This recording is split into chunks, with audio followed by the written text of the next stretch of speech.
Okay great. ठीक है बच्चों, वेलकम टू वंशी सेशंस। अगर आपके आज पहली क्लास है तो डेफिनेटली आज की क्लास आप लोगों के लिए बहुत यूजफुल होगी, क्योंकि आज हम पूरा का पूरा सर्कल वन शॉट में पढ़ने वाले हैं। एक तरह से सारे टॉपिक्स को थोड़ा थोड़ा मिलके आ जाएंगे, बाकी रेस्ट आप लोग खुद से करेंगे, क्योंकि ये टॉपिक ऑलरेडी हो चुका है। कल टेस्ट है, उसका सिलेबस सर्कल्स है, सबको पता है ना कल टेस्ट है। Yes ma'am. ठीक है, तो भाई कल टेस्ट है, उसका सिलेबस सर्कल्स है, तो सर्कल्स को ही वन शॉट पढ़ने वाले हैं एट द एंड। मतलब मेरे पास अभी लगा लो कि ऑलमोस्ट 55 मिनट्स है, 1 आवर लगा के चलो, तो 1 आवर में ऐसा लगा लो कि मेरे को 40 मिनट्स में सर्कल को एकदम से आप लोगों को रिवाइज करवाने, मोटे मोटे से कंसेप्ट पढ़ाने हैं कि भाई हमने सर्कल को कैसे कैसे देखा था। ठीक है जी, ये एक हेल्पफुल चीज हो जाती है बच्चों के लिए। उसके बाद we will continue with your doubt session. अगर जिसके भी जो सर्कल्स में डाउट होंगे, जो मॉड्यूल्स करके आए हैं, ठीक है समीक्षा, यश, उनके अपन डाउट्स ले लेंगे। तो बड़ा अच्छा लगेगा अगर आप जितने बच्चे स्टार्टिंग से जुड़े हैं वो एंड तक जुड़े रहेंगे और फुल ऑफ एनर्जी रहेंगे। ठीक है जी, मेरी एनर्जी तो ऐसी रहेगी। निशांत को भी मैंने पहली बार देखा। पूजा रानी, कहाँ थे बच्चे आप? नेहा,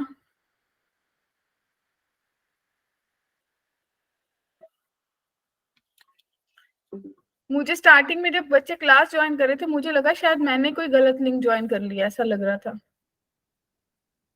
गलत नहीं था ना, सही था। हाँ, सही में समीक्षा, फिर समीक्षा आई, जब नया आया फिर मुझे लगा कि लिंक तो मैंने सही ज्वाइन करा। ठीक है बच्चों, वेलकम टू वंटी सेशन। मैंने आज का मोटो बता दिया, आज का ऑब्जेक्टिव बता दिया कि मैं क्या करने वाली हूँ। हम लोग सर्कल्स पढ़ने वाले हैं। ये ऑलरेडी मेंशन है कि रिवीजन सेशन है, डाउट सेशन है, जाने कि हम सर्कल्स को वन शॉट देंगे। इससे शॉर्ट में सर्कल कहीं नहीं पढ़ सकते अगर कभी पढ़ा नहीं, या कभी रिवाइज भी करना हो ना कृष्णा, तो ये बेस्ट वे है इन नोट्स को उठाना। आप लोगों को पता चल जाएगा कि मैंने सर्कल को कैसे कैसे पढ़ना है। ठीक है, चलें? ठीक है। Yes ma'am. तो भाई हम पढ़ने क्या वाले हैं, सर्कल्स के कौन से टॉपिक्स पे ज्यादा इंपॉर्टेंट, क्योंकि लास्ट टेस्ट पे आपने सर्कल्स का दिया था। देखो, हम स्टैंडर्ड इक्वेशन पे बात करेंगे, इंटरसेप्ट पे बात करेंगे, टेंजेंट्स पे बात करेंगे, कॉमन टेंजेंट्स पे बात करेंगे, और ऑर्थोगोनैलिटी पे बात करेंगे। आप लोगों को लग रहा होगा कि लास्ट टाइम में भी ज्यादातर क्वेश्चंस यहीं से बन रहे थे। Yes ma'am. ठीक है जी, तो बच्चे अब देखिए, सबसे पहले अगर मैं बोलूं कि भाई मेरे पास सर्कल है, सर्कल की स्टैंडर्ड इक्वेशन क्या होती है, हमने ऑलरेडी निकाल लिया था, x square plus y square is equals to r square. अगर ये कैसा सर्कल है जिसका सेंटर कहाँ है, ओरिजिन पे, और पार की जिसका रेडियस आर है, ठीक है।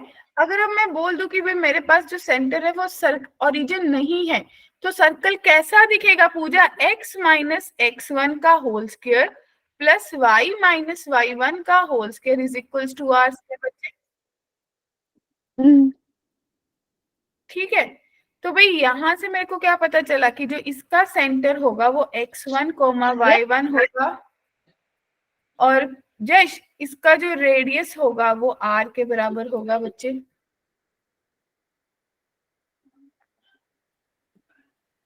तो भाई कितने लोगों को पता चला? अगर मुझे रेडियस सेंटर पता चल जाए तो मैं इक्वेशन ऑफ सर्कल लिख सकती हूँ। बिल्कुल। ठीक है, बेसिक। अब देखो, अगली बार मेरे पास आ जाता, देखो पी वाई क्यू था, a circle touching x axis making an intercept of 8 on the y axis passes through the point. तो बच्चे ये क्वेश्चन थोड़ा जाना पहचाना सा लग रहा है, किसी को क्या कहते हो, लग रहा है? Yes ma'am. तो ये वो स्पेशल केस आ जाएगा सर्कल में जिसमें अपन बात करते थे कि सर्कल टच करके जा रहा है। ठीक है, तो भाई जब सर्कल टच करके जा रहा है और अपना कोई इंटरसेप्ट बना रहा है तो इस क्वेश्चन को कैसा देखा जाएगा? आइए देख लेते क्वेश्चन को। Ready everyone? तो बेटे सर्कल कह रहा है कि भाई मेरे पास एक सर्कल है, ठीक है, वो मेरे एक्स एक्सिस को टच कर रहा है और वाई एक्सिस पे इंटरसेप्ट बना रहा है। तो ये सर्कल कुछ ऐसा दिखेगा। क्या सबको क्लियर है? Yes, ma'am. Yes. X axis को जिस पॉइंट पे टच कर रहा है वो 3,0 है, तो यहाँ पे डेफिनेटली कहीं पे सेंटर होगा। अगर ये पॉइंट 3 है तो इसका सेंटर 3, K पे होगा और ये डिस्टेंस Yes, ma'am. बराबर होगा। और कह रहा है कि इंटरसेप्ट, इंटरसेप्ट कौन सा है? ये लेंथ जहाँ पे दोनों पॉइंट पे सर्कल को कट करा लाइन ने, ये किसके बराबर है? 8 के। तो सब 8. लोगों ने पढ़ रखा है, सब लोगों ने सोच रखा है कि भाई अगर मेरे पास कोई कोड बनती है उस पे सेंटर से परपेंडिकुलर जो लाइन आती है वो परपेंडिकुलर होती है, इसको बाइसेक्ट करती है। क्या कहते हो? Yes, ma'am. तो ये 4 के बराबर हो गया।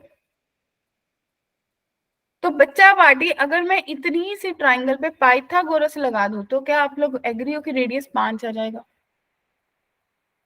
Yes, ma'am. सबको क्लियर? तो भाई अगर रेडियस 5 आ जाएगा तो मेरे पास ये पॉइंट जो है, अब क्या पता चला कि ये किसके बराबर है? 5 के। तो मेरे पास Yes, ma'am. सेंटर जो है वो 3,5 आ गया और रेडियस कृष्णा 5 आ गया। तो कनक, अगर इक्वेशन लिखनी होती तो क्या बनती? x माइनस 3 का whole square plus y minus 5 का whole square is equals to 5 square. Clear? अब मुझे ये देखना है भी कौन सी पॉइंट, जो 4 ऑप्शन दे रखे हैं जेई मेंस में, 4 ऑप्शन में कौन सी वैल्यू पुट करके देखो कि मेरे पास वो सेटिस्फाई कर जाए। देखो 3, 10 पुट करा तो सेटिस्फाई कर रहा है,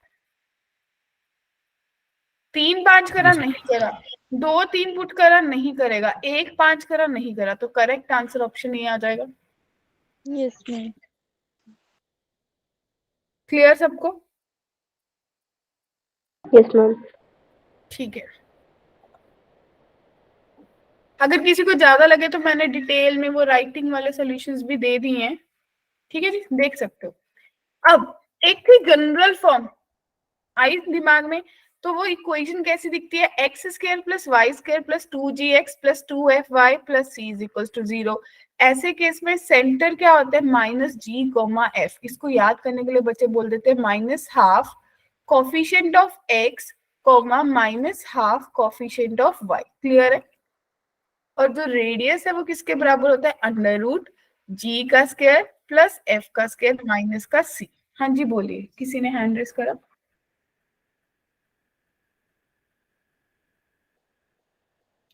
क्लियर बच्चों?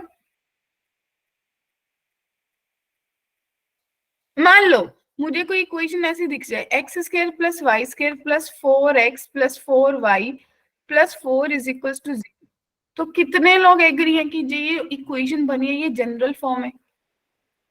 Yes, ma'am. ठीक है। तो बच्चों अब सीधा सीधा एक मेथड तो ये ट्रेडिशनल की, आप क्या करोगे? आप बोलोगे कि x square plus 4x plus 4 हो जा plus y square plus 4y, इसके साथ 4 ऐड कर दो और 4 माइनस कर दो, ऐसा ही दिखेगा। तो आप बोलोगे कि Yes, x ma'am. प्लस 2 का होल स्क्वायर बन जा, y प्लस 2 का होल स्क्वायर बन जा इज इक्वल्स टू 2 का स्क्वायर।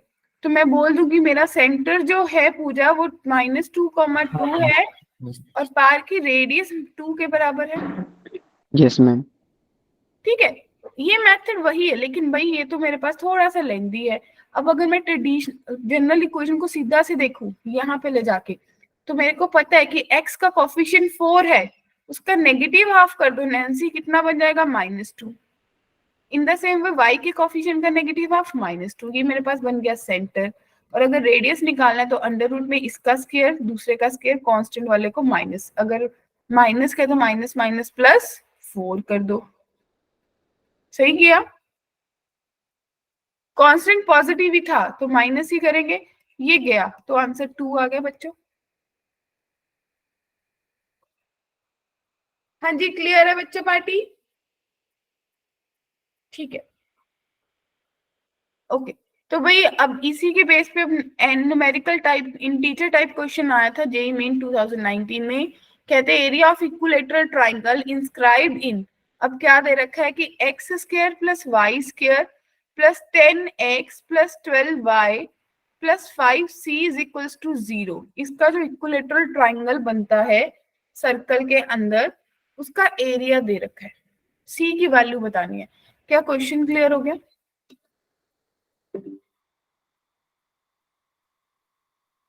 बताइए। Yes ma'am. अच्छा, तो भाई एक सर्कल है, राइट कृष्णा जी, इसके अंदर इक्विलेटरल ट्रायंगल बना दिया, क्या कहते हो? यस इस मैम। सर्कल का सेंटर कितना है पार्की? -5, -6। Yes ma'am. तो यश, और क्या, मुझे ये पता है कि इक्विलेटरल ट्रायंगल है, ये डिस्टेंस आर के बराबर है और ये एंगल 30 डिग्री होगा। Yes ma'am. ठीक है, तो भाई अगर यहाँ से कोई परपेंडिकुलर ड्रॉ करूंगी कोड पे, तो अगर मेरी साइड ए के बराबर है मान लो, तो ये a/2 के बराबर हो जाएगा बच्चों। Yes ma'am. यहाँ तक कोई कंफ्यूजन? No ma'am. ठीक है, तो एक राइट एंगल ट्राइंगल बन गई, और अगर उसमें cos 30 की वैल्यू निकाल लूं तो कितनी बनेगी? ये 90 है, तो ये इसका हाइपोटेन्यूज है r। Yes ma'am. a/2 upon r। a/2। a/2 upon r, यानी कि यस मैम। a/2r, और cos 30 किसके बराबर होता है? √3/2। रूट। Yes ma'am. क्लियर सबको? तो a की वैल्यू √3r आ गई बच्चों। Yes ma'am. Okay great. अब जब इतनी वैल्यू आ गई, अब आपको पता है कि जो एरिया है इक्विलेटरल ट्राइंगल का, वो किसके बराबर होता है? √a² upon 4। √3/4 a² होता है, यही होता है। और ये किसके बराबर है? 27 √3 के।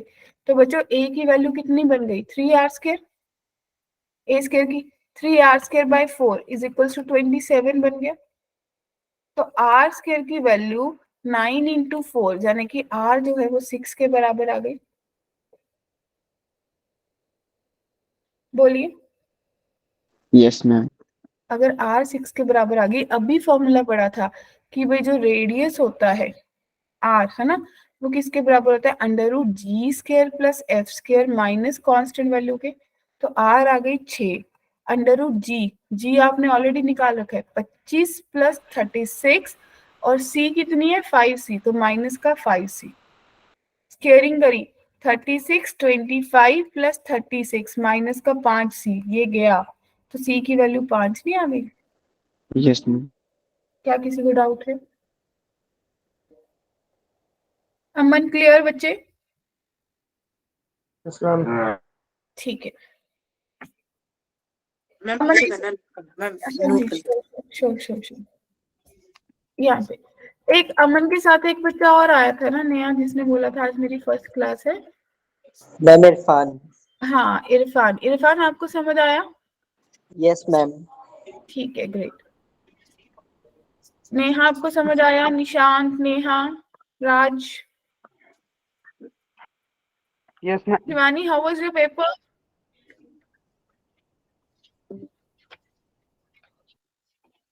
कर लिया जी नोट?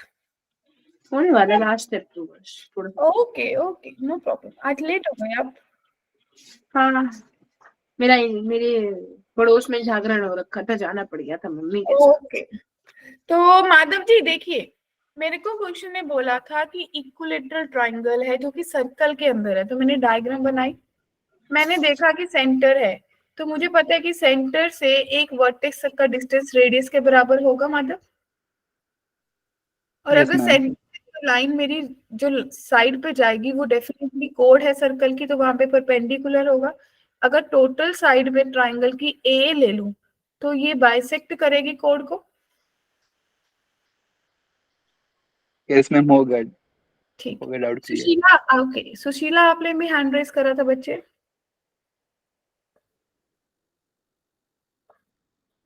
ठीक है, तो चले आगे। बच्चे देखिए next, the sum of squares of the length of the chords intercepted on the circle by the lines x plus y is equals to n, where n is a set of all natural numbers। क्या इस question को as a homework assign कर दूं या नहीं? Diagram बताऊं, क्या कहते हो?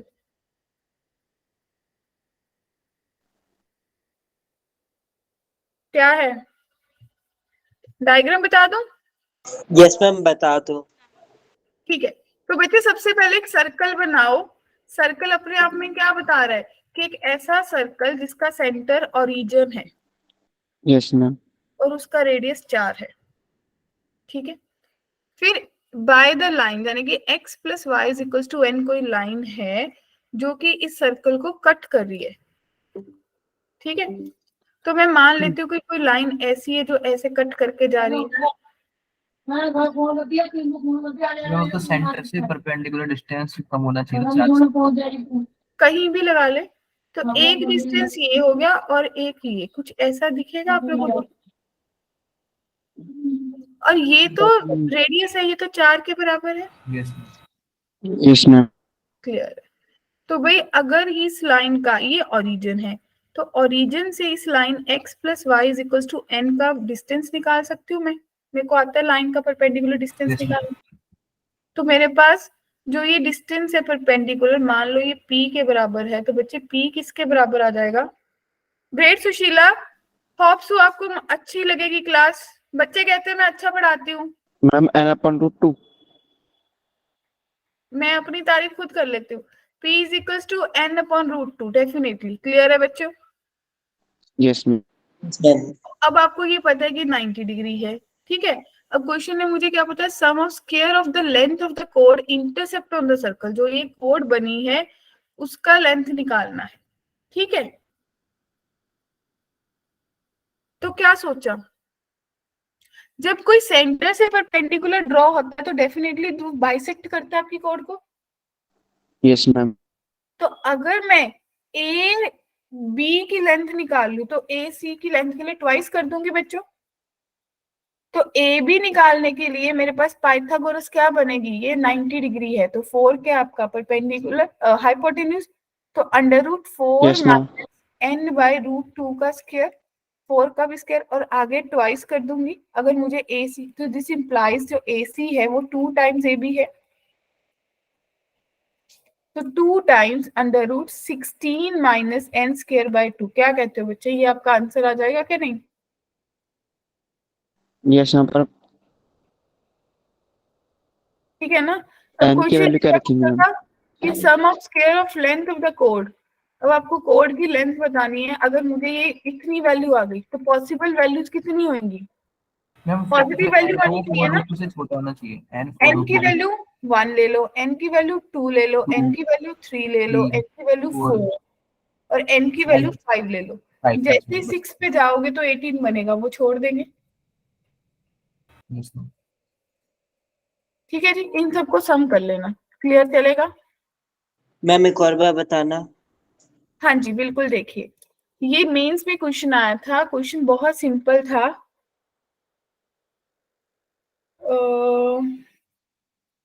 एक सेकेंड। सुशीला, वीक में हर सब्जेक्ट की क्लासेस 4 होती हैं।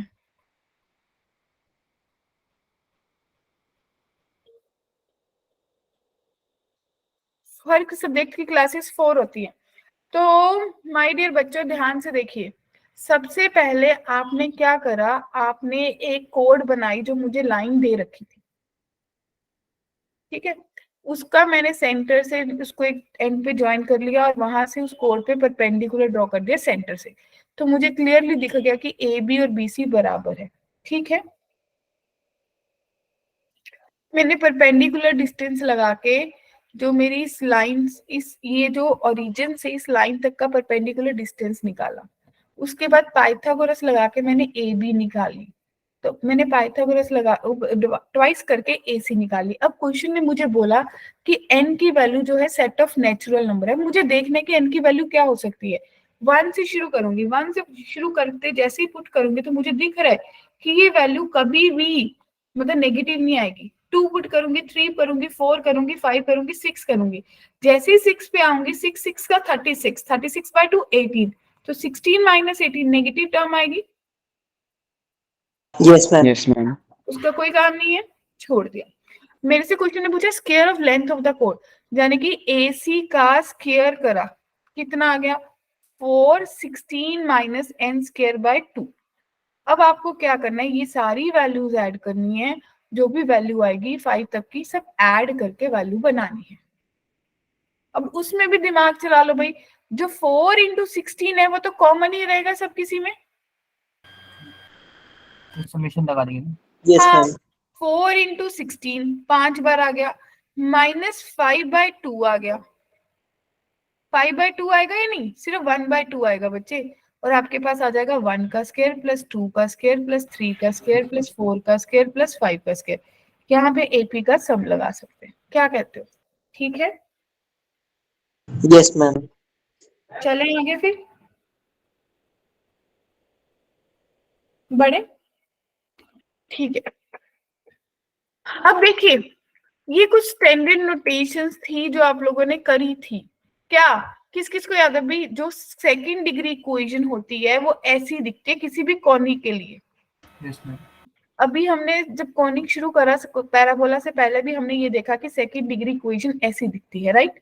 फिर मैंने आपको बताया था कि भाई जब कोफिशिएंट ऑफ एक्स वाई 0 होगा और coefficient of x x² y² बराबर कोफिशिएंट को वाई स्क्वायर के बराबर होगा, तो ये किसकी इक्वेशन देगा? सर्कल की देगा। सर्कल।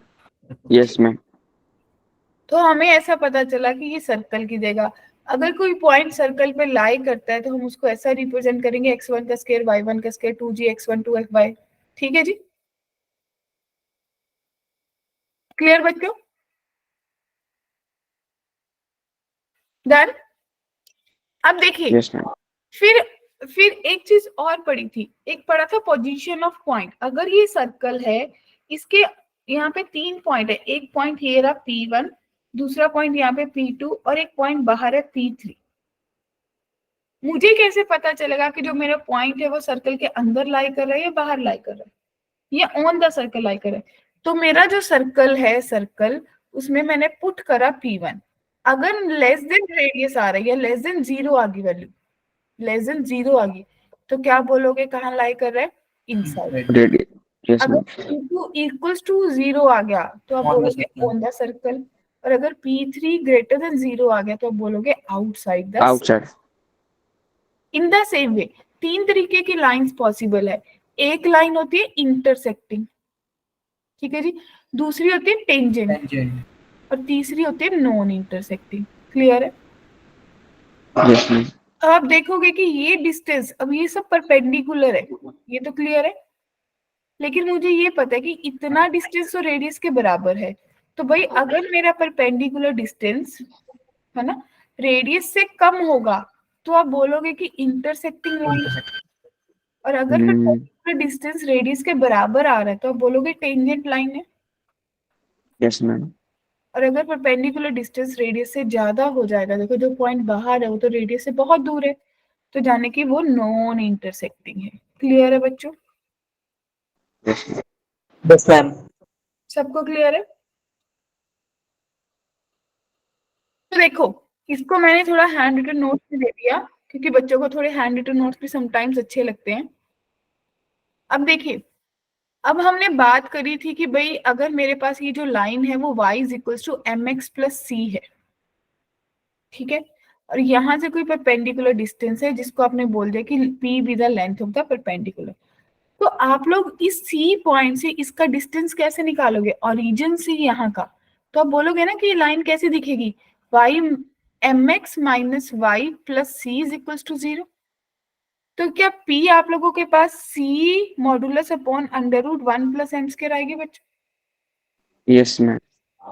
तो कितने लोग एग्री हैं कि ये जो मेरे पास डिस्टेंस आया p, अब मैंने ऑलरेडी बात कर ली कि जब इंटरसेक्टिंग होगी, जब इंटरसेक्टिंग होगी डियर, तो आप बोलोगे कि p upon under root m square plus 1 का मॉडुलस जो है वो लेस देन r होगा।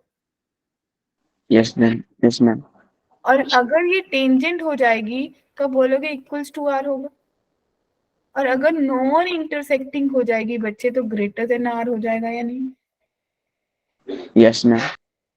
तो अगर ऐसा कुछ दिखेगा तो इस केस में जो आपका p है, p नहीं c, तो जो c है वो c मेरा किसके बराबर आ जाएगा? c must be lie between जो ये होगा ये बड़ा होगा minus are under root 1 plus M square से, और छोटा होगा r under root m square plus 1 से।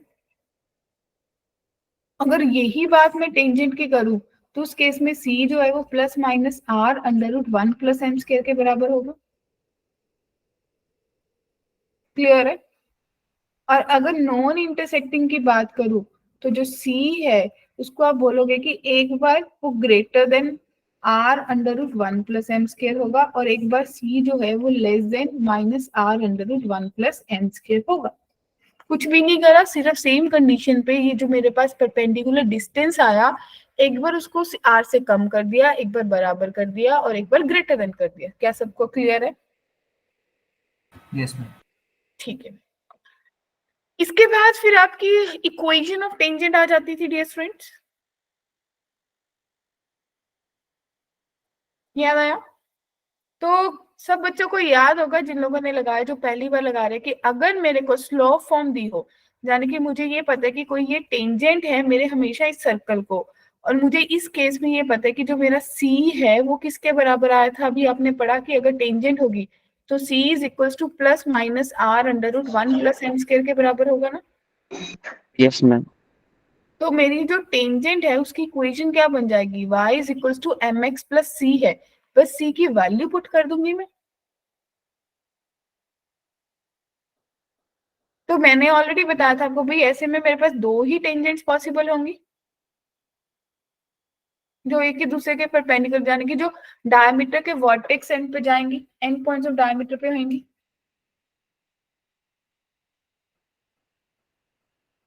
क्लियर?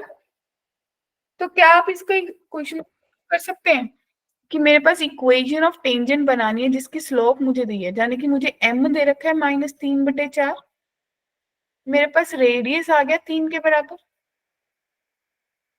तो टेंजेंट की इक्वेशन क्या बनाई थी? y is equals to M x plus minus are under root 1 plus M square. बच्चों क्या कहते हो? बोलो। y is equals to -3/4x plus -3 under root 1 plus 9/4। Clear? 16। Yes ma'am. सबको क्लियर है जी? Yes, ma'am. ठीक है, बढ़ू आगे।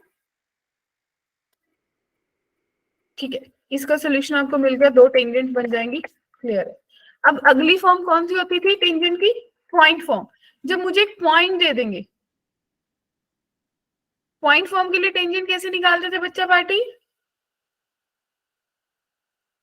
x1 y1, और मैम ये क्या कहते हैं, ये हुआ ना x1 प्लस y1। अरे मैं हाँ, एक्स करो। स्क्वायर देखो y माइनस y1, इसको भी छोड़ दो, ट्रांसफॉर्मेशन लगवा दी थी कि भाई एक्स स्क्वायर को यस रिप्लेस मैम। कर दो x(x1) से, x1 y स्क्वायर को रिप्लेस कर दो y1 से, y(y1), x को रिप्लेस कर दो x plus x plus x1 upon 2, y को रिप्लेस कर दो y plus y y1। Plus upon 2। ये 2। मैंने ट्रांसफॉर्मेशन सिखाई थी। सो माय डियर बच्चा पार्टी, हाय दीपिका, तो आपके पास क्या बन जाएगा? x(x1) plus y(y1) plus g into x plus x1 plus f into y plus y1 plus c is equals to 0। ठीक है इरफान? Yes, ma'am. ठीक है, क्लियर है जी? Yes, ma'am. इतना कमाल का तरीका है, जहां मुझे कोई इक्वेशन दिख जाए, मान लो मैंने आपको बोला कि x square plus y square is equal to 9 कोई सर्कल है, ठीक है, और मैं बोलूं कि इसकी टेंजेंट ड्रॉ कर दो दीपिका जी, कहाँ पे? 1,2 पे।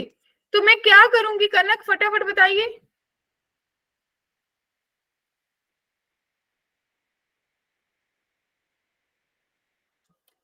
हाँ जी बोलिए शिवानी, क्या किया जाएगा?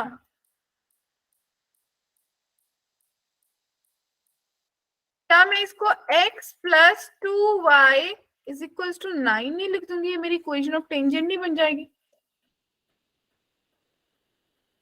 राइट जश? Yes ma'am. राइट नेहा, अमन, सुशीला, प्रशांत, हिमरन, सिमरन। तो भाई ये आपके पास बन गई। इसके बाद हमने एक पढ़ा था कि पैरामीट्रिक कोऑर्डिनेट्स होते हैं, उसको भी हमने इक्वेशन में कन्वर्ट कर लिया था, x cos theta plus y sin theta is equals to a। तो कितने ये लोग सर्कल के लिए पैरामेट्रिक। हाँ, सर्कल के लिए पैरामेट्रिक फॉर्म ऑफ टेंजेंट पड़ी थी। तो अच्छा, कितने लोग एग्री हैं कि भाई ये नोट्स बिल्कुल शॉर्ट नोट्स की तरह काम करेंगे अगर इनको अपन नोट डाउन कर ले? Ma'am I agree. है ना, क्योंकि कभी बच्चों को कंफ्यूजन थी कि मैम हमने इतना बड़ा बड़ा पढ़ तो लिया, अब शॉर्ट नोट्स कैसे बनाएंगे? तो माधव अब चलेगा ना, अब ये शॉर्ट नोट्स है। मैम मैं कॉपी कर रहा हूँ इसे बिल्कुल। बिल्कुल कॉपी कर लो। डेफिनेटली सिर्फ 4 पेज के मेरे को लग रहा है, अगर छोटा छोटा लिखोगे तो 2 पेज में सर्कल खत्म हो जाएगा और स्ट्रेस भी नहीं होगा, जब मर्जी 2 पेज खोलेंगे और सर्कल याद आ जाएगा। मैम स्ट्रेट लाइंस के मैंने शॉर्ट नोट्स बनाए थे, वो 3 पेज में कंप्लीट हो गए थे। हाँ, तो फिर वही तो है, थोड़ा सा एफर्ट करना पड़ता है। तो यहाँ तक क्लियर है सबको? Yes ma'am. ठीक है। अब वेरियस इक्वेशन ऑफ टेंजेंट। अब भाई आप लोगों ने देख लिया कि अगर सर्कल है तो मेरी एक इक्वेशन ये बनती है स्लोप फॉर्म में। अगर मेरा पॉइंट दे रखा है तो सिंपली मुझे उस पॉइंट को पुट करना है, क्या कहते हो? और अगर पैरामीट्रिक दे रखा है तो मेरे पास इक्वेशन ये बनती है। और अगर मान लो ये पॉइंट दे रखा है तो इक्वेशन क्या बनेगी? बिल्कुल, तो x x1 plus y y1 is equals to r square. ठीक है जी, तो बन गया ये भी। अब आ जाओ क्वेश्चन पे। Find the equation of tangent to the circle at 4, -1। Ready? कौन सी फॉर्म लग गई? पॉइंट फॉर्म लग गई। Yes ma'am. तो ट्रांसफॉर्मेशन लगाएंगे फटाफट से। क्या क्या बनेगा? हाँ जी बोलिए। 4x minus y। Okay, 4x minus y minus 30 -15 कर दो, 2 से डिवाइड करके x Yes, प्लस ma'am. 4 हो जाएगा, है ना? Yes ma'am. Plus 3 3y minus 2 minus 1। Great, plus 1 सुनो, बस इसको सॉल्व Yes, करना ma'am. है, आंसर आ जाएगा। सिद्धार्थ क्लियर? राज क्लियर? माधव वो भी चाहिए, लेकिन अभी वो टाइम है कि हम हर ये जो चैप्टर है ना, ये से लगा लो कि एक क्वेश्चन सर्कल का आएगा। सर्कल में कंसेप्ट ही कितने हैं? एक क्वेश्चन पैराबोला, एलिप्स, तो टोटल 4 से 5 क्वेश्चन की वेटेज रखता है पूरा कोनिक। चलो रेडी? यस क्वेश्चन दिख रहा है?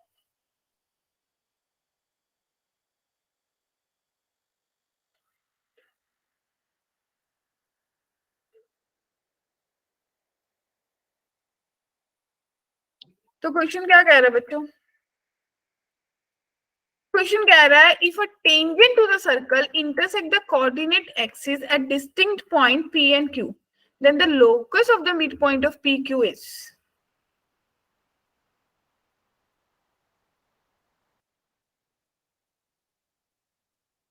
क्या क्वेश्चन समझ आ गया? Yes ma'am. ठीक है,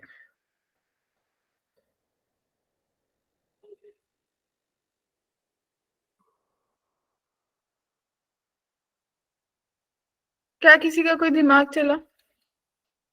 option D, sorry B, ma'am A. B होगा। नहीं यार, सही सही लगा लो। अभी देखो, अब कंफ्लिक्ट हो गया। अभी एक सर्कल है जिसका सेंटर ओरिजिन है और जिसका रेडियस यस मैम। ऐसा ही क्वेश्चन दिखा।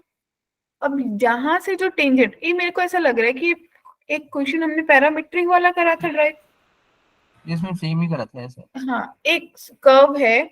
अब जिसके मिड पॉइंट का लोकस निकालना है, मान लो मुझे नहीं पता मिड पॉइंट कहाँ है, मैं नहीं बोल रही कि वो टचिंग पॉइंट पे मिड पॉइंट है, ठीक है? मैंने माना कि कहीं पे भी उसका मिड पॉइंट है, मान लो यहाँ पे है, वो h, k है जिसका लोकस निकालना है। बिल्कुल सही है जी, ए ऑप्शन करेक्ट आएगा। तो भाई अब कैसे करेंगे? अब आपको पता है कि अगर ये टेंजेंट है, मान लो ये टचिंग पॉइंट पे, मेरे पास क्या बन जाएगा? बोलिए, कोऑर्डिनेट्स क्या बनेंगे? अगर इसकी टेंजेंट बनानी होगी तो मेरे पास x cos theta plus y sin theta is equal to 1 बनेगा ना बच्चों, पैरामीट्रिक कोऑर्डिनेट के हिसाब से। तो मैम सर्कल Yes, का ma'am. या टेंजेंट एक बार x 0 कर लो, एक बार y 0 कर लो। जब x 0 होगा तो y की वैल्यू 1/sin थीटा आ जाएगी, जब y 0 होगा तो x की वैल्यू 1/cos थीटा आ जाएगी। यानी कि ये वाले कोऑर्डिनेट्स 1/cos थीटा, 0 हो गया, और ये वाले कोऑर्डिनेट 1/sin थीटा, 0 हो गए। क्लियर है? तो Yes, ma'am. इनका मिड पॉइंट मुझे h, k दे रखा है। ये मैंने उल्टा लिखा, ये 0, लिखना चाहिए था, राइट? तो मेरे पास 1/cos थीटा बाई 2 यानी कि 2 इज इक्वल्स टू h के बराबर है। तो क्या cos थीटा की वैल्यू 1/2h नहीं आ गई? In the same way sin theta की वैल्यू 1/2 के आ जाएगी बच्चों। Yes ma'am. Yes, ma'am. जब sin थीटा cos थीटा दिखता है तो दिमाग चलता है कि भाई sin square Cos theta square plus भी cos स्क्वायर थीटा 1 के बराबर होता है। Yes ma'am. तो 1/h square plus 1/k square जो है वो 4 के बराबर आ गया, राइट? तो मुझे क्या दिखा भी, h square plus k square is equals to 4h square k square.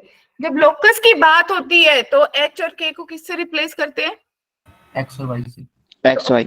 Option A जो है वो सही आंसर दे रहे हैं डियर स्टूडेंट्स। सिद्धार्थ, सिमरन, शिवानी, नेहा, समीक्षा, विजय, सुशीला। मैम सर्कल की पैरामेट्रिक फॉर्म कैसी होती है?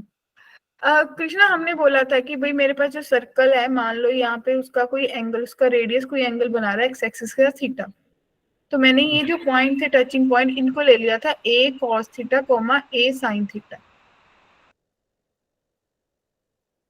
यही बनेंगे। इसी टेंजेंट पे ये 90 का एंगल बनाएगी। ये डिस्टेंस मेरे पास कितना दे रखा है, रेडियस a के बराबर दे रखा है, तो साइन और cos की टर्म्स में एंगल निकल जाएंगे या नहीं?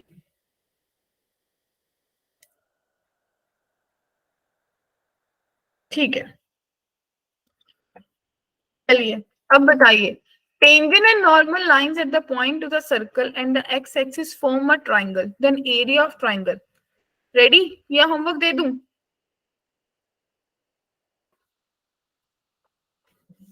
दिमाग चलेगा?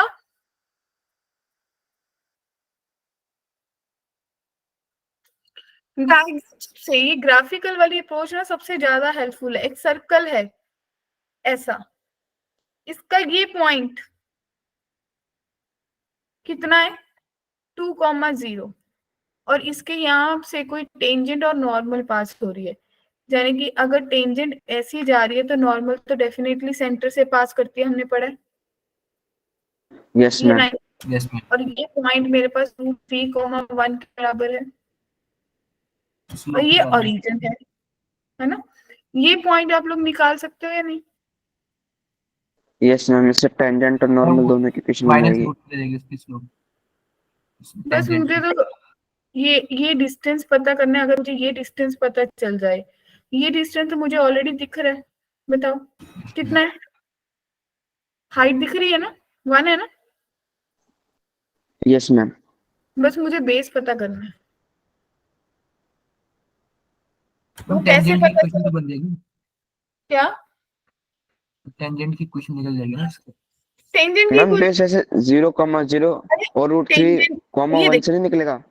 अरे ये देख, ये टेंजेंट है, इस पॉइंट से टेंजेंट पॉइंट फॉर्म लगा दे तो कितना बनेगा, √3x + y = 4 बन गई ना टेंजेंट। Yes, ma'am. और अगर x एक्सिस को कट करिए तो बच्चे y 0 होगा, तो x की वैल्यू 4/√3 हो गई। Yes ma'am. तो ये पॉइंट मेरे पास 4/√3, 0 आ गया ना बच्चों? तो Yes, मेरे ma'am. पास half into 4/√3 into 1, 2/√3 square unit मेरा करेक्ट आंसर होगा, जाने की ऑप्शन सी।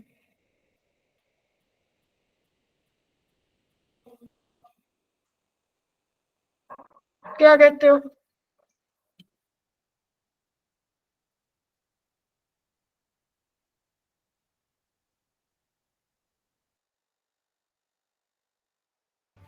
हाँ जी बताइए, क्लियर? Yes ma'am clear. ठीक है, Yes, ma'am. किसी को मुश्किल तो नहीं लगा जो पहली बार?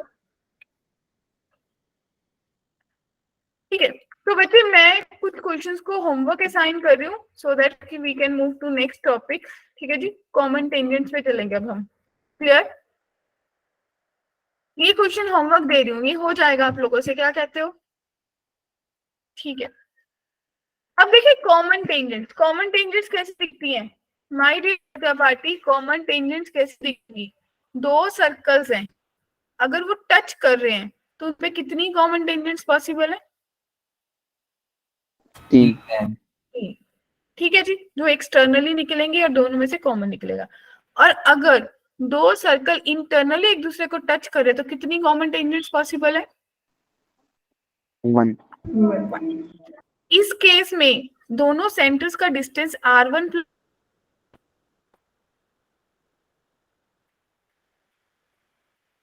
दूसरे वाले केस में दोनों सेंटर्स का डिस्टेंस r1 माइनस r2 के बराबर होगा। Yes ma'am.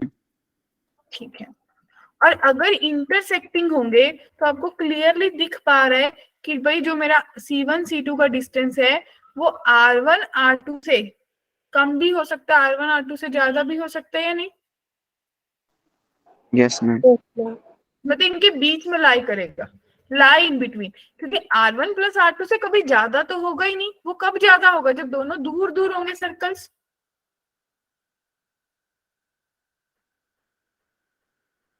सोच के देखो मैंने क्या बोला। मैंने बोला कि R1 R2 के जो डिफरेंस है यानी कि इस कंडीशन से ज्यादा होगा, इसके बराबर हो नहीं सकता क्योंकि इंटरसेक्ट कर रहे हैं। और इस कंडीशन से कम होगा क्योंकि टच नहीं कर रहे, इंटरसेक्ट कर रहे। तो कुछ तो कृष्णा जी कम होगा डेफिनेटली। क्या मैम? आपके पास मैंने अभी मैं चारों कंडीशन देखो, मैंने अभी तक 3 कंडीशन डिस्कस करी कि अगर मेरे से ये पूछा जाए ओके कि C1 C2 दोनों सेंटर्स का डिस्टेंस R1 प्लस R2 के बराबर आ जाए तो क्या सबको पता चलेगा कि दोनों सर्कल टच कर रहे हैं? Yes ma'am. और अगर C1 C2 का डिस्टेंस R1 माइनस R2 के बराबर आ जाए, मतलब दोनों के डिस्टेंस, तो मुझे पता चल जाएगा कि इंटरनली दोनों टच कर रहे हैं। और मैं बोलूं कि C1 C2 का डिस्टेंस अगर R1 माइनस R2 से लेके R1 प्लस R2 के बीच में वेरी कर रहे हैं तो इंटरसेक्ट करें। क्या ये तीनों कंडीशंस क्लियर है? Yes ma'am. Yes, ma'am. ये मुझे क्यों चाहिए? क्योंकि एॉन मेरे को ये पूछ सकते हैं कि भाई कितनी टेंजेंट्स पॉसिबल है। अगर दो सर्कल दे दे तो उनके सेंटर्स का डिस्टेंस देख के मुझे पता चल जाएगा कि इंटरनली टच कर रहे हैं, एक्सटर्नली कर रहे हैं या इंटरसेक्ट कर रहे हैं। राइट दीपिका? अब अगली चीज सोचिए कि भाई अगर दूर दूर है तो कितनी कॉमन टेंजेंट्स पॉसिबल दिख रही हैं? 4। Yes ma'am. जब भी मेरा डिस्टेंस R1 प्लस R2 से ज्यादा होगा तो एक्सटर्नल होंगे सर्कल्स, दूर दूर होंगे, टच भी नहीं करेंगे। और अगर इंटरनली टच नहीं करेंगे तो R1 R2 से भी कम डिस्टेंस होगा, तो कोई कॉमन टेंजेंट यस नहीं। मैम। तो सबको 5 की 5 कंडीशन माइंड में सेट हो गई। ये मैंने देखो एक इसका स्क्रीनशॉट ले लो, सेट हो जाएंगी। ये जब दूर दूर है तो क्या करोगे, कितनी 4 कॉमन टेंजेंट्स पॉसिबल है। और अगर दोनों टच करे एक्सटर्नली तो 3 कॉमन टेंजेंट कर रहे हैं तो 2 टेंजेंट। अगर इंटरनली एक दूसरे को टच करे तो 1 कॉमन टेंजेंट, अदरवाइज 0। हो गया जी सेट?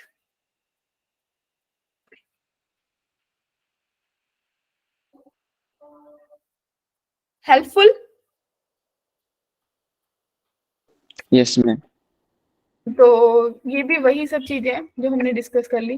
अब इसी के बेस पे क्वेश्चन आ गया, कहते 2 सर्कल्स दे दिए, इस सर्कल का सेंटर कितना है? C1 0, origin. इसका रेडियस कितना है? 2। 2। तो बच्चों सेकंड वाले का सर्कल सेंटर कितना होगा? -3, -3, -4। वंडरफुल। और रेडियस कितना होगा? 1 मैम। 1। Yes ma'am. ठीक है, तो मैं पहले C1 C2 का डिस्टेंस निकालूं तो कितना आएगा? 5 आ जाएगा। क्लियरली दिख रहा है? Yes ma'am. Yes ma'am. R1 plus R2 को अगर जोड़ के निकालू तो कितना आया 3, है ना? याद है क्या कहते हो? इसमें तो एक्सटर्नली तो याद टच आ गया। भी है, यस मैम। तो क्या पता चला? 4 टेंजेंट हुई मैम। यस तो मैम। मतलब दूर दूर वाला सर्कल है कि नहीं?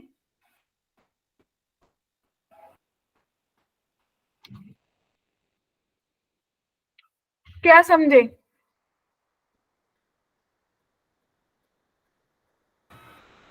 चार टेंजेंट मैम, एक तो 2 डायरेक्ट 2 ट्रांसफर। ओके, क्या किसी और के पास कोई और थॉट है?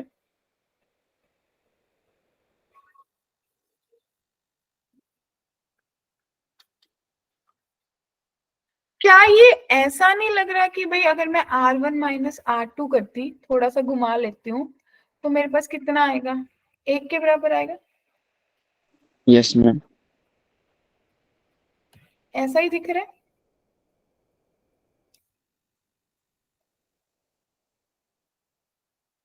कि नहीं? अच्छा, Yes, क्या यस मैम। क्या जो किसी ने मेरे को भाई बता दिया, ये कृष्णा, ये पक्का जो तूने मुझे बोला 1 ही आएगा रेडियस? मुझे क्यों नहीं लग रहा कि 1 आएगा? R2 7 plus आएगा, R1. 7 आएगा, 7 आएगा। ठीक है ना? तो 7 आएगा।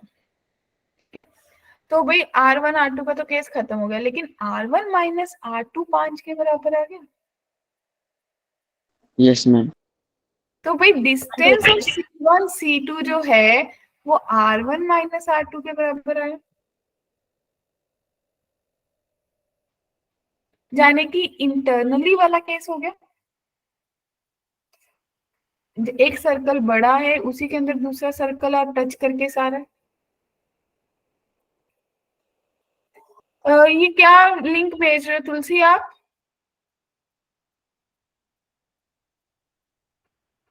तुलसी, व्हाट वाज दैट? तो बच्चे अब यहाँ से अब आपको क्या निकालना है? सर्कल 1 माइनस सर्कल 2 को माइनस करके इक्वल्स टू 0 कर लो, वो आपके पास इक्वेशन ऑफ टेंजेंट आ जाएगी। उस टेंजेंट को जो करेगा उसको, चलो क्लियर? मैं वो दोबारा बोलना, आपकी वॉइस ब्रेक हो रही है।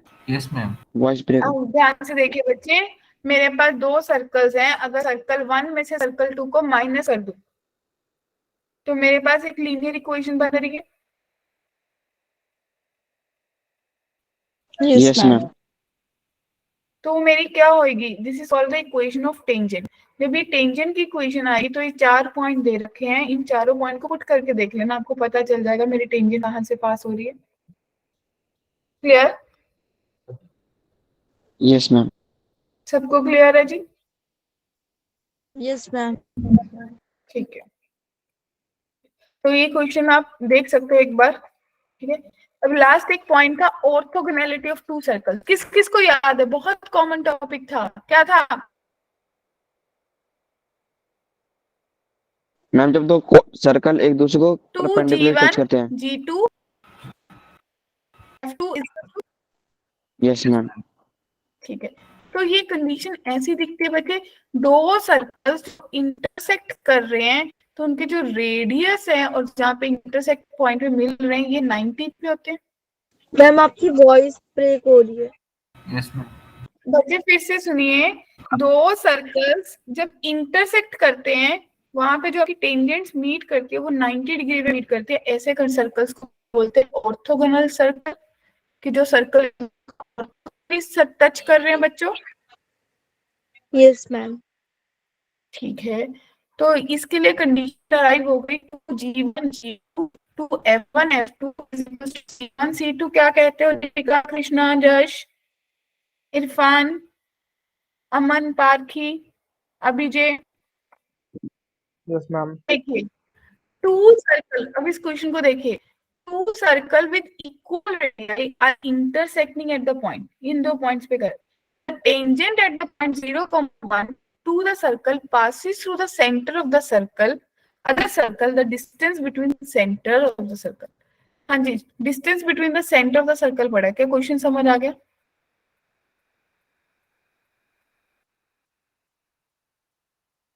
कि नहीं? क्या करोगे?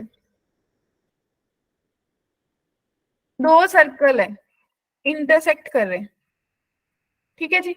एक पॉइंट ये 0,1 और दूसरा पॉइंट है 0,-1 बच्चों, यस मैम। ठीक है। तो कहते हैं दोनों यहाँ पे इसका और सेंटर 1 है, इसका सेंटर 2 है, यहाँ से कोई लाइन जा रही है और इनको कट कर रही है, ठीक है जी। डन। तो ये क्लियरली दिख रहा है कि ये 90 पे है क्योंकि स्ट्रेट लाइन है। अब आपने यस मैम। यहाँ Yes, ma'am. परपेंडिकुलर ड्रॉ करा, सेंटर या टेंजेंट ड्रॉ करी और यहाँ से दूसरी टेंजेंट ड्रॉ करी। तो इस टेंजेंट पे ये परपेंडिकुलर, इस पे ये, तो ये आपस में परपेंडिकुलर हो गए दोनों। Yes, ma'am. मेरे से क्या पूछा है, मेरे से क्या पूछा है बच्चे, ध्यान से बताइए। सेंटर्स के बीच में डिस्टेंस पाइथागोरस थ्योरम से मिल जाएगा। हाँ बस मेरे से डिस्टेंस बिटवीन द सेंटर्स पूछा है। अगर मैं पाइथागोरस से ये डिस्टेंस निकाल लूं और मैं पाइथागोरस से ये डिस्टेंस निकाल लूं तो मेरे पास डिस्टेंस बिटवीन सेंटर्स आ जाएगा। Yes ma'am. Yes ma'am. ठीक है, तो ये ऑर्थोगोनैलिटी वाला कंसेप्ट था। फिर हमने एक चीज पढ़ी थी, code with given mid point, याद करो। मेरे को कोई कोड दी होती थी, उसका गिवन मिड पॉइंट, तो हमने क्या इक्वेशन बनाई थी, t is equals to S1। Short notes बस। और मैंने एक चीज पढ़ी थी, कोड ऑफ कॉन्टेक्ट। जब मेरे एक एक्सटर्नल पॉइंट से दो कोड्स ड्रॉ करते हैं तो सर्कल जहाँ पे टच करती है वहां से कोड ज्वाइन होती है, उसको मैं बोलती हूँ कोड ऑफ कॉन्टेक्ट। और उस कोड ऑफ कॉन्टेक्ट की इक्वेशन क्या होती है, t इज इक्वल्स टू 0। और अगर मिड पॉइंट दे रखा हो तो उसकी इक्वेशन क्या होती है, t is equals to S1। Noted? Yes ma'am. क्योंकि ये चीजें पढ़ चुके हैं हम, सिर्फ एक बार रिकैप करें कि ये सब चीजें हमने देखी थी। तो ये कुछ कंसेप्ट्स थे, सबको याद भी होगा कि भी हाँ हमने ये सब चीजें पढ़ी थी, राइट। इसके अलावा भी बहुत यस सारी मैम। चीजें एक बार देख सकते हो, पर ये मोटी मोटी सी चीजें थी जो जेई के पॉइंट ऑफ व्यू से इंपॉर्टेंट है। क्लियर है? ठीक है। तो अभी किसी को कोई डाउट है, किसी का कुछ बहुत इंपॉर्टेंट डाउट है, अगर किसी को लग रहा है कि आज की क्लास के बाद बाकी जो क्वेश्चन मेरे पेंडिंग थे वो हो जाएंगे, दैट्स ओके। अगर स्टिल किसी को लग रहा है कि मेरे को इस क्वेश्चन में स्टिल कंफ्यूजन है, दे कैन आस्क।